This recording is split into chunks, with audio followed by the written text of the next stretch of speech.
예, 오늘의 증시 브리핑 시작하겠습니다. 오늘 미국에서 넘어온 재료는 뭐 중간 정도라고 보면 됐습니다.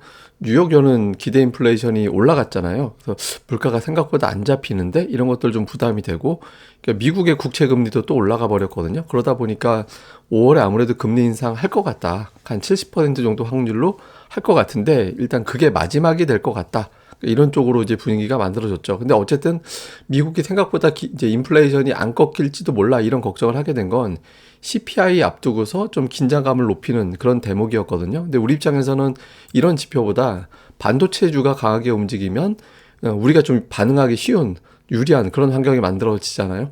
필라델피아 반도체 지수인데 51선 타고 통통 튕겨서 올라가는 그런 차트 형태를 보이고 있고요. 그리고 마이크론 테크놀로지가 오늘 또 8% 급등을 하면서 초반에 일단 우리 증시가 플러스로 출발할 수 있는 그런 환경을 만들어줬죠. 근데 다만 이제 65달러가 이제 저항인데 또 그 근처 왔거든요. 여기서 마이크론 테크놀로지가 이제 이를 악물고 막 이걸 돌파를 해서 70달러 정도 가버리고 삼성전자가 여기서 한 7만 원 정도까지 슈팅이 나와주면 이제 조금 더 수월해질 수 있는데 단기적으로 보면은 조금 투자들이 의식할 수 있는 저항대죠. 근데 어쨌든 저항은 다음 문제고 미증시에서 반도체주가 강했다라는 점에서 우리 증시가 이제 상승할 수 있는 그런 환경이 만들어졌습니다. 다만 이제 실적 시즌 앞두고 미국 기업들의 실적이 아직까지는 확실하게 좋은 것 같지도 나쁘지도 않고 어쨌든 좀 자리 잡지 못하고 있는 상태거든요. 그 실적 시즌 앞두고서 좀 경계감도 있다 보니까 올라가긴 하는데 막 전체적으로 급등하기보다는 조금 이제 순환하면서 올라가는 형태, 뭐 이런 형태를 보인 게 오늘 장의 특징이었던 것 같습니다. 그 다음에 이제 뉴스 나온 거를 좀 보면 금통위가 오늘 시장 올라가는데 그래도 좀 역할을 했다. 이런 평가가 나오고 있거든요. 이게 약간 언론사별로 좀 다른 기조가 나오긴 했는데 좀 살펴보면 성장률 낮추고 이제 근원 물가 상향했다. 그다음에 이제 긴축 기조 상당기가 유지한다. 이건 이제 당분간 금리 인하 없다라는 메시지를 준 겁니다. 근데 이게 이렇게 나쁘지 않게 작용한 건 환율이 올라갈 수 있는 상황을 막아줬거든요. 우리 금리 또 올릴지도 몰라 이런 메시지를 살짝 준 것 같이 해버리면서 또는 금리 인하 없어 이렇게 메시지를 주면서 환율이 여기서 갑자기 올라갈 수 있는 환경을 막아준 거죠. 요거 이제 상당히 좀 중요한 메시지였고, 그 다음에 또 경기 하방에 대한 어떤 이야기도 또 강조를 했거든요. 그러니까 이거는 추가 인상 없다라는 거죠. 그러니까 쉽게 얘기해서 지금 금리 인상 끝났어. 그리고 이 금리 수준을 당분간은 유지할 거야. 이런 메시지를 준 거죠. 이게 자칫 잘못하면 뭐 환율이 급등을 하면서 이제 시장을 좀 흔들 여지가 있었는데 이제 그 상황을 잘 막아준 측면이 있고요. 그다음에 뭐 오늘도 2차 전지 관련된 뉴스들은 또 쏟아져 나왔죠. 뭐 에코프로 실적 잘 나왔다. 근데 이제 재료 노출이 되면서 이제 오전장 비해서 이제 탄력이 좀 둔화되면서 끝났고, 또 LG화학이 오늘 급등을 했잖아요. 뭐 배터리 제약 뭐 2마리 토끼 잡는다 뭐 이런 식의 어떤 뉴스 나오고, 사실 LG화학은 LG에너지 솔루션 때문에 올라간 거라서 2차 전지 때문에 올라간 거긴 한데 어쨌든 2차 전지주들이 하루에 한 종목이라도 어쨌든 강세 보이는 종목군들이 나오잖아요. 그러니까 이 종목들이 지금 또 너무 심하게 빠지면 지수 발목을 또 잡는 꼴이 되기 때문에 어쨌든 이 안에서 자꾸 치고받고 하는 정도가 돼주는 게 시장에서는 가장 유리하거든요. 근데 이제 그런 환경이 만들어진 거죠. 그리고 그러니까 중국이 오늘 그 인플레이션 데이터가 나왔는데 예상보다 살짝 아래로 나왔죠. 그러니까 물가가 낮다라는 거는 지금 중국이 뭐 인플레이션 걱정하고 그런 나라도 아니니까 어쨌든 경기 부양하겠구나. 그러니까 2,300조 원 정도 쏟아붓겠구나. 오늘 철강주들 강세 보였는데 어쨌든 이런 어떤 이슈가 나오면서 지수가 좀 발목 잡을 요인들은 살짝 피해가고 올라갈 수 있는 요인들만 반영을 해서 이제 양시장이 좀 강세를 보이는 그런 흐름을 보였습니다. 수급을 보면 외국인들이 오늘 매수를 했고 기관 투자자들도 매수를 했는데, 다만 이제 기관은 이제 금융투자가 매수를 되게 열심히 했잖아요. 근데 금융투자가 추가적으로 매수할 여력은 그렇게 높아 보이진 않거든요. 그래서 이후에 외국인들이 매수를 세게 해주지 않으면 지수가 좀 변동성이 나올 수 있는 그런 위치고요. 근데 외국인들이 하나 좀 주목해 봐야 되는 게, 현물은 현물대로 이제 매수하는 건 좋습니다만 이제 선물이 되게 투기적이거든요. 이거 보시면 뭐 9,000개, 13,000개, 8,000개. 지금은 오늘은 뭐 나중에 줄어서 5,000개로 줄어들어서 줄긴 했지만 이때 24,000개, 제가 그때 영끌에서 매도한 것 같다라고 말씀을 드렸잖아요. 그 영끌한 거 더 이제 풀어줬는데 어쨌든 지금 외국인들이 추가로 선물 매수할 여력이 그렇게 커 보이진 않거든요. 그래서 이 현물에서 삼성전자가 역할을 해주지 않으면, 제가 이를 악문다라는 표현 드렸는데 이 악물고 삼성전자가 여기서 치고 나가지 못하게 되면 조금 지수가 변동성이 나올 수 있는 예, 그런 위치다라는 점도 고려를 좀 해봐야 될 것 같습니다.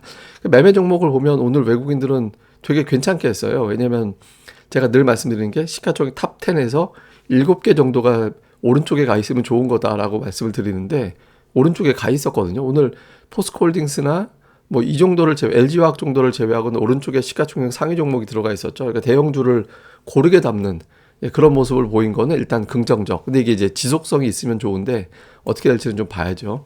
다음에 이제 기관 투자자들은 그동안에 좀 많이 올랐던 종목들, 뭐 포스코홀딩스, LG에너지 솔루션을 좀 팔고 삼성전자, 하이닉스, 셀트리온, 자동차 이런 거 매수하고. 근데 기관인이든 외국인들이든 자동차를 일관되게 계속 매수하는 거는 좀 주목해 볼 만한 것 같아요. 그리고 셀트리온 헬스케어가 이제 외국인들 매수가 붙어났는데 6일 연속 올라가고 있거든요. 그래서 이제 2차 전지에만 집중이 돼 있는 것 같이 보이지만 그 사이에 은근히 올라가는 종목들도 좀 나오고 있습니다. 그래서 이런 것들도 볼 필요가 있는 것 같아요. 어쨌든 외국인들은 셀트리온 헬스케어가 이제 매수 2위로 들어가 있고 그 외에는 뭐 사실 종목별로 골라 담는 거라서 뭐 이제 IT에서는 이제 동진세미캠을 산다든가 뭐 이런 식으로 좀 종목별로 골라 담는 형태라서 업종별 이렇게 큰 일관성 뭐 특징 이렇게 잡기는 어렵습니다. 근데 이제 기관은 좀 달라요. 기관은 에코프로 관련해서 이제 매도를 하고 하는데 LMF는 사고 좀 갈리죠. 근데 IT 기업들을 되게 많이 담고 있거든요. 뭐 PSK, 원익 QNC, 유진테크,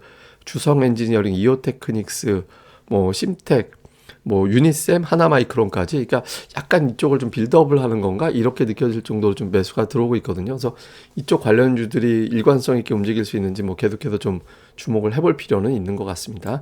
자, 이슈를 좀 정리해 보면 저항대 65달러 마이크론 테크놀로지 저게 이제 또 계속 맞고 떨어지던 자리라서 이번에 저걸 확 강하게 좀 뚫어줘야 우리 증시가 좀 수월하게 갈 수 있는 상황이 생기거든요. 그래서 마이크론 테크놀로지가 65달러에서 너끈하게 넘어가 주고 삼성전자가 여기서 6만 5천 원 벗어나서 7만 원 언저리까지 좀 푸시를 해줘야지.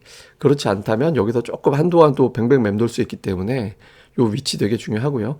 그 다음에 이제 CPI 뭐 금방 이제 보게 될 텐데, 그러니까 물가 이슈가 또 제기될 수도 있거든요. 최근에 이제 물가 관련된 뉴스들이 되게 많이 나와서 여기서 이제 물가 올라간다, 금리 올린다, 이제 원달러 환율 또 여기서 올라가 버린다, 뭐 이런 구조가 되면 또 이제 증시가 좀 부담이 될 수 있거든요. 그래서 미국에서 이제 물가보다는 뭐 실적 바닥, 경기 회복 뭐 이런 쪽에 이제 힘이 실리는지가 되게 중요하죠. 사실 침체 얘기 나오는데 저는 이게 침체론을 그렇게 신뢰하지 않거든요. 사실 오늘 제가 준비했던 게 침체 관련된 데이터였는데 어쨌든 그건 나중 문제고 CPI 앞두고서 물가에 대한 긴장도가 올라가게 되는지 그 다음에 이제 증시에서 3일 사이 금요일 이후에만 2차 전지 반도체 제약 이런 것들 다 돌았거든요.